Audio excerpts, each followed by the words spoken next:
এই দুনিয়ার রং তামাশা বোঝা বড় দায়, কার মাথায় কাঁঠাল রেখে কে বা খুলে খায়। দেখছো, আসলে মানুষ অনেকে অসহায় ভাবে, অনেকে দুর্বলতা ভাবে মানুষকে মানুষ ব্যবহার করে।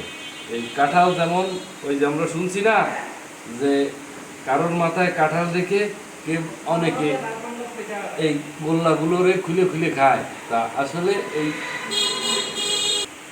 আপনারা জানেন সবাই যে কাঁঠাল একটা জাতীয় ফল। সেই কাঁঠাল খাওয়ার পরে হাতে তেল মাখা লাগে আর পরিষ্কার করার জন্য। আর মানুষকে পরিষ্কার করতে কি লাগে এটা আমার ভাষায় জানা নেই। যে অনেক মানুষ আছে মানুষের দুর্বলতার সুযোগ নিয়ে মানুষকে ব্যবহার করে, সেই মানুষগুলো কোথায় যাবে, কি হবে, আমার মাথায় কোনো সময় কাজ করে না।